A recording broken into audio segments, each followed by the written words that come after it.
On a tous déjà vu un film dans lequel un acteur, par son charisme, éclipse totalement le reste du casting. Et tous les fans de n'importe quel sport collectif se sont déjà dit devant un joueur talentueux « Ah, si seulement il était dans une meilleure équipe !» Dans le monde du catch, ce n'est pas très différent. On a tous nos fédérations préférées, mais qu'on la regarde de loin ou avec ferveur, la WWE reste la plus prestigieuse. Aussi, on se dit toujours en pensant à nos catcheurs favoris « Ah, si on lui donnait sa chance là-bas, je suis sûr qu'il y brillerait. » Notez que quand ça arrive, on se dit toujours « Non, mais moi ça fait des années que je le connais. Je devrais faire recruteur pour la WWE. J'ai du flair pour repérer les nouveaux talents. » Hey, mais carrément! Je suis Lunchbox de Geek et Sport et voilà 3 catcheurs que la WWE doit recruter.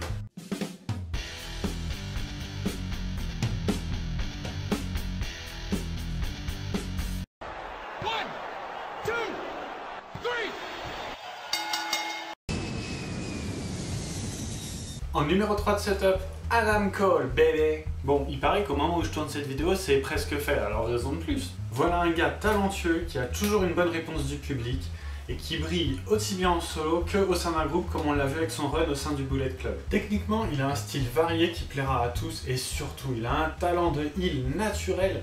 C'est à croire qu'il est vraiment comme ça dans la vie. Truqueur, tricheur, arrogant, j'ai hâte de le voir pourrir la vie des autres et avoir de grands matchs, que ce soit au sein de l'effectif de la NXT ou dans le roster principal. Notez qu'il est très ami avec un certain Kevin Owens et la perspective d'éventuellement avoir une alliance entre les deux me réjouit à l'avance. En numéro 2 de setup, Martin Kirby. C'est vrai que jamais un catcheur au style comédie n'a vraiment réussi à atteindre le top niveau à la WWE.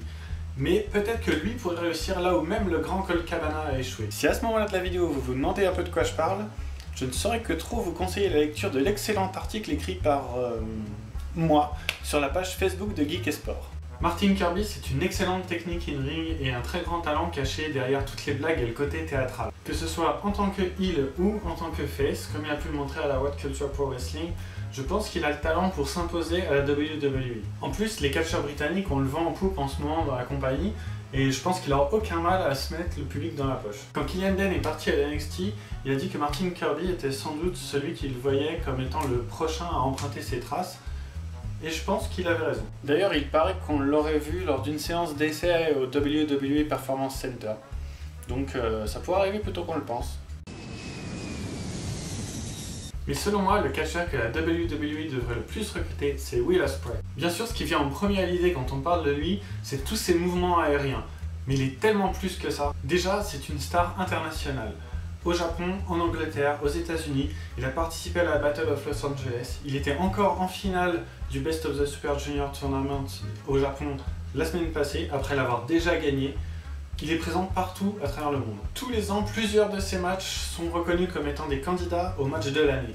D'ailleurs, je vous invite vivement à revoir son match en finale du Best of the Super Junior contre Kushida, c'est absolument incroyable. Il y a eu toute une polémique par le passé, suite à son match contre Ricochet, où on disait qu'il vendait pas assez les mouvements des adversaires et qu'il utilisait trop de mouvements de gymnaste sur le ring.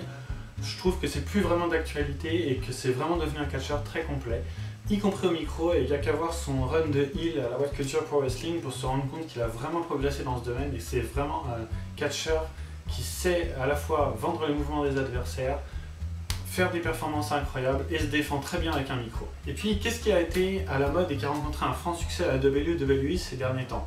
Les catcheurs britanniques et les catcheurs cruiserweight. Bah lui, combine les deux, c'est parfait. Le truc, c'est qu'il est tellement populaire et booké partout que je suis pas sûr qu'il ait vraiment, lui, intérêt à venir à la WWE. Mais après, moi, en tout cas, j'espère qu'un jour, il y viendra. Voilà, c'était mon top 3, et j'espère vraiment voir un jour ces 3-là à la WWE. Maintenant, je te vois, toi, là-bas. Toi qui te dis, l'infâme Lunchbox a oublié de parler de mon catcheur préféré alors qu'il devrait être dans ce top. C'est un scandale! Eh bien, mon ami, je t'invite à en parler dans les commentaires. N'hésitez pas à proposer votre top. N'oubliez pas de liker, de commenter, de partager toutes ces bonnes choses. Moi je vous dis au mois prochain et vive le catch!